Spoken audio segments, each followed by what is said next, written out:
კლიმატის ცვლილებისა და ინვესტიციების ნაკლებობის გამო კაკაოს ფასი რეკორდულ ნიშნულს აღწევს. ინდონეზიაში კაკაოს ფერმერები ბიზნესთან და სხვა ორგანიზაციებთან ერთად გამოსავლის ძიებაზე მუშაობენ. ინდონეზია კაკაოს მესამე უდიდესი მწარმოებელია მსოფლიოში კოტ-დივუარისა და განას შემდეგ.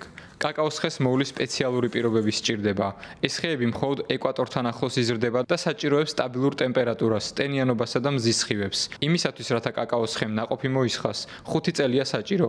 ნაყოფი გადამუშავდება კაკაოდ, რომლისგანაც შოკოლადი და სხვა საკვები მზადდება.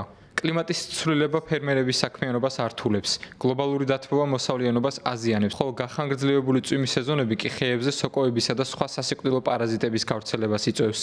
იმის გამო, რომ პროცესი არაპროგნოზირებადია, ფერმერებს გამოწვევებთან გამკლავება უჭირთ. ბოლო დროს ფერმერები კაკაოს ნაცვლად სხვა კულტურების მოყვანაზე გადავიდნენ, რაც კაკაოს მარაგს ამცირებს და შესაბამისად ზრდის ფასს. 2024 წელს კაკაოს ფასი 3-ჯერ გაიზარდა და 1 ტონის ფასმა დაახლოებით 12,000 ამერიკულ დოლარს მიაღწია. ამან ზოგიერთი შოკოლადის მწარმოებელი აიძულა კაკაოს ლაბორატორიაში მოყვანა ეცადა. ზოგიერთმა ფერმერმა გამოწვევებთან გამკლავების თავისებური მიდგომა იპოვა. მაგალითად, ფერმერმა ტარი სანტროსომ, რომელიც შოკოლადის მწარმოებელ კომპანია კრაკაკოვასთან თანამშრომლობს, 2016 წელს დაიწყო მისეული პრაქტიკის გამოყენება. ის რეგულარულად სხლავდა და ჭრიდა ტოტებს ძველ ხეებზე, რათა ხელი შეეწყო ხის ზრდისთვის და თავიდან აეცილებინა დაავადების გავრცელება. ჩვენ ხეებს იშვიათად ვსხლავდით, ამის არ გვესმოდა, არაფერი ვიცოდით ამაზე.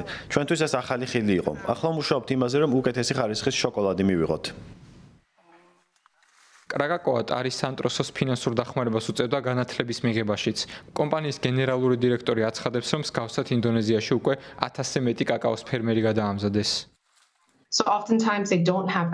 ხშირად ფერმერებს ოფიციალურ დაფინანსებაზე, იქნება ეს ბანკები თუ სხვა, წვდომა არ აქვთ. ამრიგად მსგავსი პროექტებით ფერმერებს შეუძლიათ დაფინანსების სისტემების შექმნან, იქნება ეს სესხის გაცემა თუ სხვა. ესაა ის, რაშიც ჩვენ ვეხმარებით და ვასწავლით თუ როგორ მართონ თავიანთი ფინანსები.